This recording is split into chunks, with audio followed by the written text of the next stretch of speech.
Dear diarrhea. Dear diarrhea.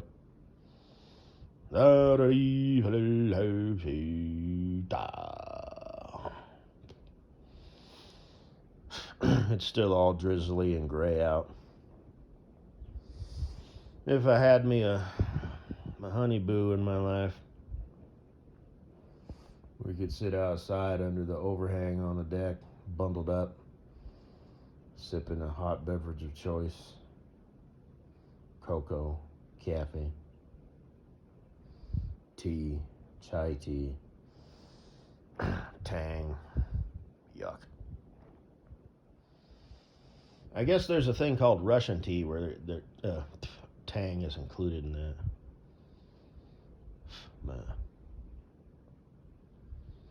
Anyway, wouldn't it be funny if you went to a cafe place? Because frequently they serve like little burritos and croissant winches and stuff. Nothing real major, but just gets you some food, you know. And I went to one where they actually served ice cream. There's a good combo. A hot coffee with ice cream, hot and cold.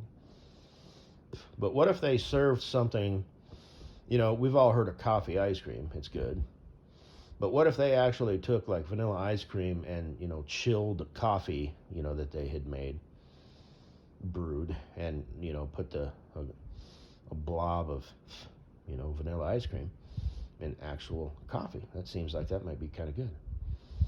But this new broad, you know, this barista, you know, with her degree in, you know, social justice warriorism or whatever, and all of her infinite wisdom, you know, somebody said, I'll take the, you know, coffee ice cream.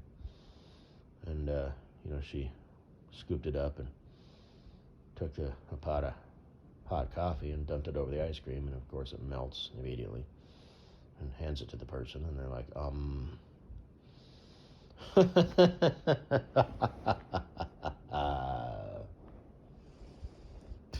people under 30.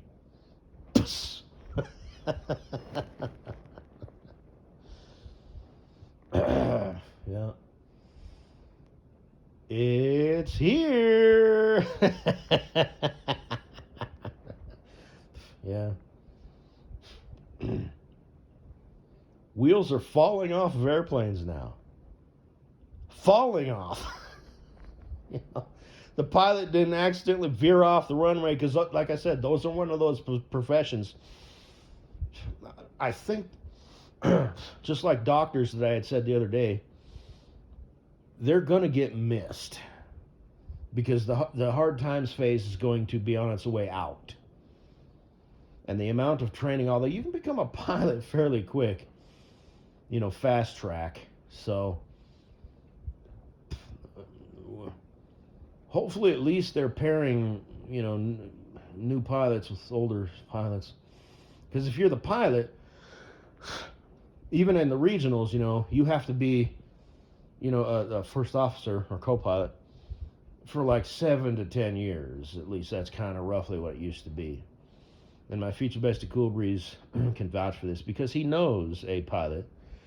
And I don't know if he is with the majors or the regionals, but I don't know if you've heard me talk about that future bestie of mine, but it should coincide exactly, you know, to what he says. At least it should, because I did my homework on that. I looked it up. So, but yeah, that's as far as so the pilot, you know, like I said, for the amount of time, you know, training and all that stuff, there will always be at least one competent pilot. And doctors, like I said, good God, they're not even really allowed to, you know, they're not the ones running the show. They're not the ones quarterbacking that operation until they're like 35, 40 years old, okay?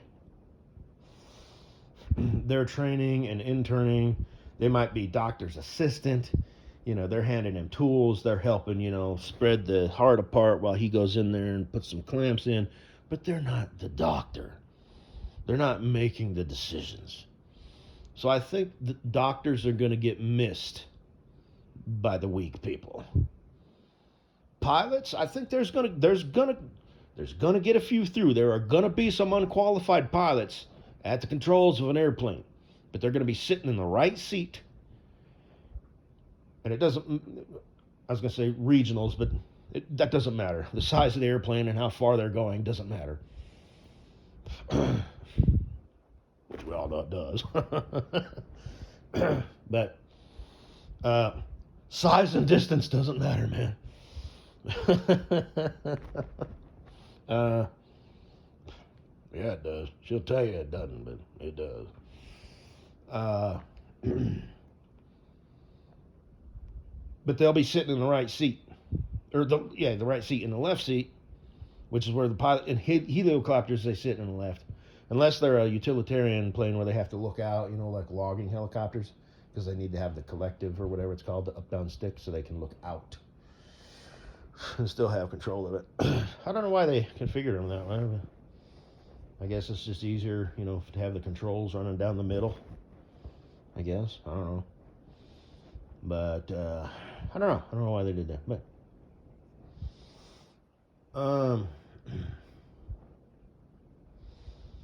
so yeah, I think that we're going to be okay. Because if they're, taking off and landing, they should be following them on the controls, which can be kind of tricky because you need to kind of get your feet the hell out the way. Let them do, especially in a big airplane when you're low and slow. I've never flown a big airplane, but when you're landing, when you're taking off, not so much when you're taking off, but definitely when you're landing. You for any of my peeps out there who have landed an airplane. It can get kind of, like, damn, like, whoa, back on the stick and your yoke, and, you're just trying to make it look easy and effortless, but you're kind of, you're working it. You're stick and rudder in it. Again, that whole size and distance thing, you could, the wind shear, just woo, back and forth, left, right, woo, back, forth, back, just working it like a champ, man. She'll tell you none of that matters. Or whatever, you know what I mean. But if you're still in a little airplane, you can kiss that runway perfectly. But right on the numbers. That was nice. But here comes this chump in a Piper Seminole, one wheel, other wheel, bounces it, he's back up in the air. Ooh, a second shot. Nose wheel down. That's exactly what it sounds like too. But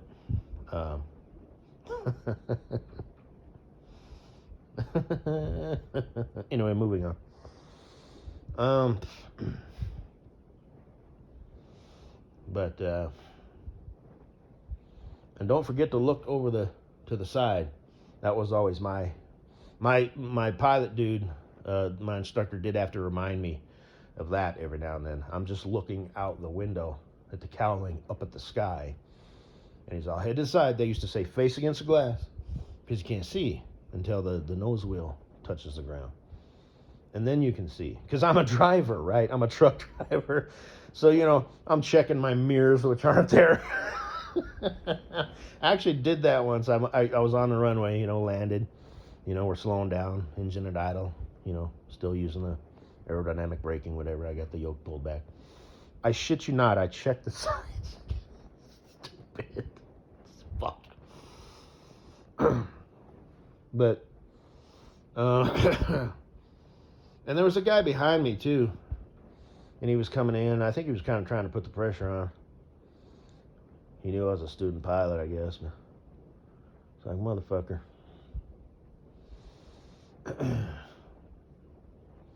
But anyway, and we did a low-level pass one time trying to maintain center line. So we were, just for practice, kind of switch things up. I could maintain center line just fine, but so we were probably flying above the runway like a wing's length, so like I don't know, 15 feet, 20 feet, not a lot, doing probably 120 miles an hour. So I thought that was kind of neat. And then just got to the end of the runway and just never landed. It wasn't a touch and go. It was an uncontrolled tower, so we just had to announce our intentions. But anyway, I digress. I was almost a pilot once. And I do not remember why I was talking about that. Something about incompetence.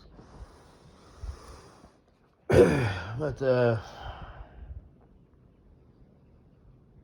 yeah. Hey, Olivia O'Butt, I noticed you took away that picture of you with the frowny eyes. Yes, but they were pretty frowny eyes. A girl like you can get away with that. Hell, half your pictures are like that. You're all frowny eyes. Other ones, they're magical. The one with your dog, that little rat shit.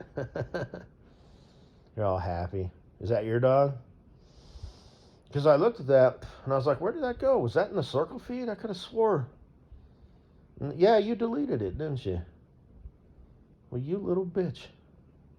I was thinking about saving that. Oh, well. Fuck you, too. I'm going to go ahead and read that long-ass caption. The one on the top there, you know. You're definitely full of yourself, ain't you? Confident. High-value woman. Alpha chick. And that's why you're unhappy. Some dudes might be intimidated, but some dudes aren't. You can't get the dudes who are the dudes you want because you're not that high value. You're a pretty face. And you've got talent, and you're independent, and this, that, and the other. And I have no idea what your personality's like, but, you know, like I said, you're kind of stuck with there's two dudes who are willing to date you. Because dudes you want are out of your league. I'm not saying you couldn't place yourself there, and but for some reason it's not happening. Maybe you're not as big a dick as you think. Maybe you're just a privileged, spoiled brat who was born with a silver spoon in her mouth, who is talented, who is smart, who is pretty, who is strong and determined, But maybe you're only an average dick chick and not a big dick chick. Maybe you're not upper class. Maybe you're just middle class, living an upper class life. And that's what you want. That's why you're dissatisfied. You know you're supposed to be a bad bitch. And you might, be a bad bitch, but you don't want to be a bad bitch. You just want to be a wife and a mother. You don't want to rock the mic.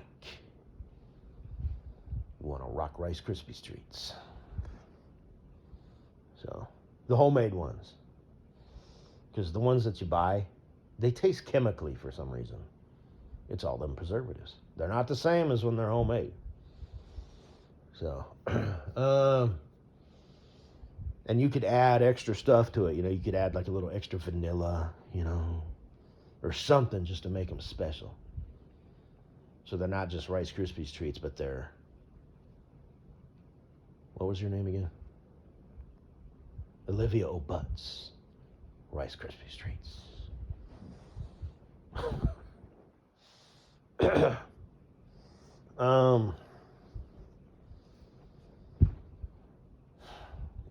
So, I guess that's all I got to say, baby. Yeah, I've never heard any of your songs. I bet you're real good. Probably got a pretty voice and shit. Oh, that's what I lost track of. So the only dudes who are available for you to date are either the ones who are intimidated by you, or the ones who are like completely naive and just don't care. and there's like, you pick up on that too. You're like, You do know who I am, right, Ben? You know? I mean, you're taking me through the drive-through on our way home from our date or whatever, to McDonald's. I feel like we're not really seeing the world through the same eyes. Oh, you poor girl. Privileged rich bitch problems. You're going to be a singer someday. Yes, you are. You are a singer. I've seen the pictures of you on stage. People went there, they paid money to stand there packed in there like cattle and listen to you dance and gyrate and sing about whatever's on your mind. They apparently care what you have to say in theatrical presentation with music behind it, and maybe other supporting, vocalists or musicians. You are big dick energy. But anyway, best of luck with everything. 24. Ooh. You know what comes after that? 25.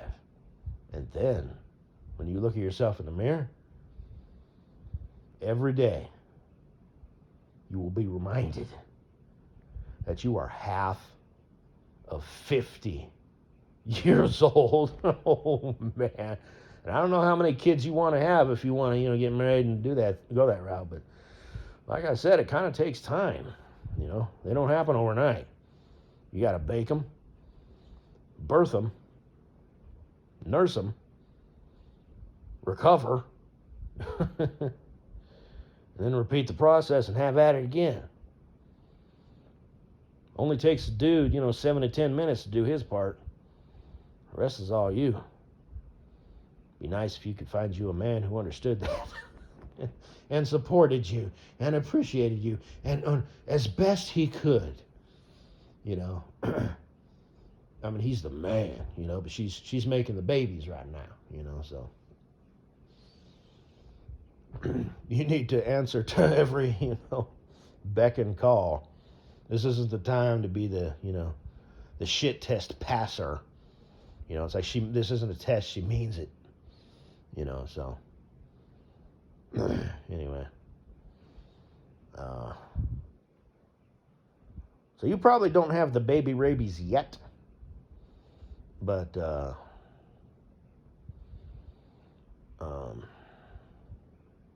gosh, in your case, because you're burning the candle on both ends, you're probably going to encounter it faster. So I'd say another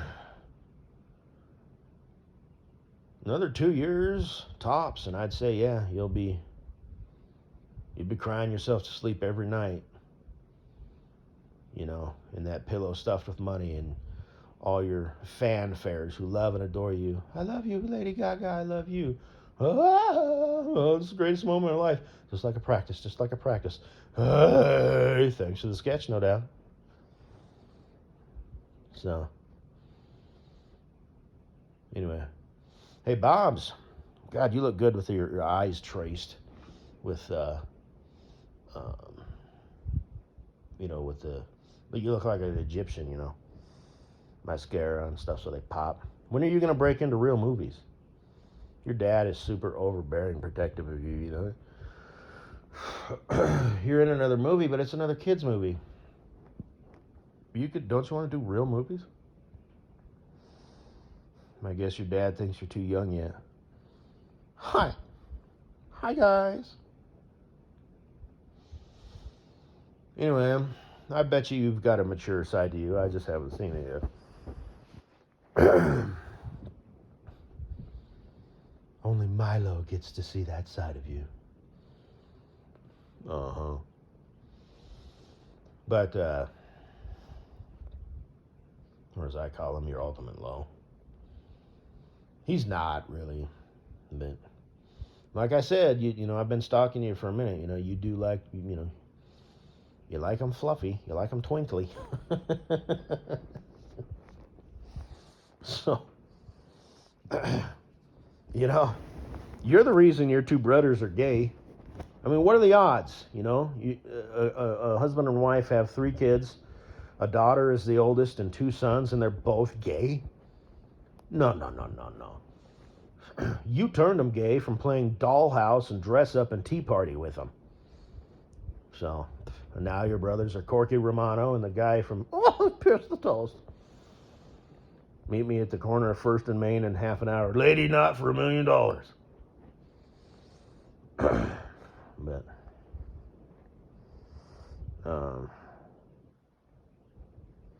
weren't you in a movie where you had little floofs on the side of your head? Huh. Huh. Maybe that was destiny. Huh. I don't know. I say that for everything. So, because you know you fall asleep at night wishing wishing you were falling asleep in my arms instead of Milo falling asleep in your arms. Instead of you, gently stroking his head saying, hush, little baby boy, don't you cry. Mama's gonna buy you a singing magpie, and all that shit. You wish it was just me starting to snore, and you thinking, I'm the luckiest gal in the whole world. And then I rip a fart. Is that you?